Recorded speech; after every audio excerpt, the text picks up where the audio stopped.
Medal of Honor. Recipient, Army Sgt. John Philip Baca. While several Medal of Honor recipients heroically threw themselves on top of grenades to keep their comrades safe, very few survived. Army Sgt. John Philip Baca is one of those few. Baca didn't think twice about trying to save his fellow soldiers in Vietnam. After a long recovery upon his return, he received the nation's highest medal for valor. Baca was born on January 10, 1949, in Providence, Rhode Island. He was still a baby when the family moved to Boston. At some point, his parents split up.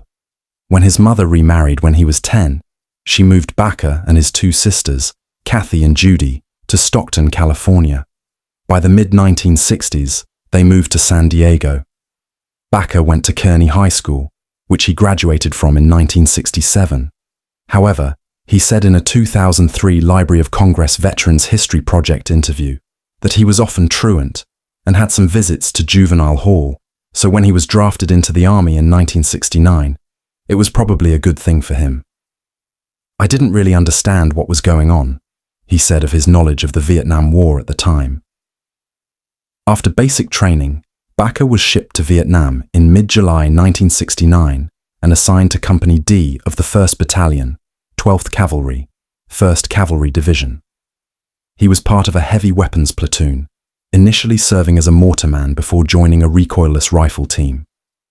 On February 10, Assistant 14th Class, and his platoon volunteered to go with another platoon on a night mission near Quan Loy in Phuoc Province, along the Cambodian border. The first platoon was sent to investigate a tripwire that had gone off ahead of his unit's main position. Quickly, they came under intense enemy fire from concealed positions along the trail. Baca knew his recoilless rifle team could help the besieged patrol, so he led them through a hail of gunfire to a place where they could fire back within the first patrol's defensive perimeter. Just around that time, a fragmentation grenade landed in their midst. "It's like time stopped," Baca remembered. "All these thoughts go through my mind, and I knew it was going to go off." He said he pushed his best friend, Art James, out of the way and warned the rest of the men around him before he unhesitatingly covered the grenade with his steel helmet and fell onto the explosive device, just as it went off. "It was like slow motion. I just kind of slowly fell on top of it," Baca said. "My whole life flashed through me, and my childhood. It was like my mum and my sisters were right in front of me. The next thing he knew, he was lying on his back. I thought I was severed in half. There was no pain," he told the Veterans History Project. "From what I heard, I guess the lieutenant grabbed me by the shirt and pulled me out so they could clear the area." He said he initially felt a peace and comfort before awareness came back to him. "I always go back to that moment. I laugh and I cry, just knowing I've been so close to death," Baca said. While some of the other soldiers were injured, Baca's actions saved 8 men from serious injury or death. Baca was quickly flown by medevac to a military hospital, then transferred to Japan for more serious treatment. He was eventually sent to a naval hospital in San Diego and underwent several surgeries. Baca spent nearly a full year in hospitals to treat his many wounds. He was discharged from the Army as a sergeant, one day before the anniversary of his heroics. Baca was notified in early 1971 that he was to receive the Medal of Honor.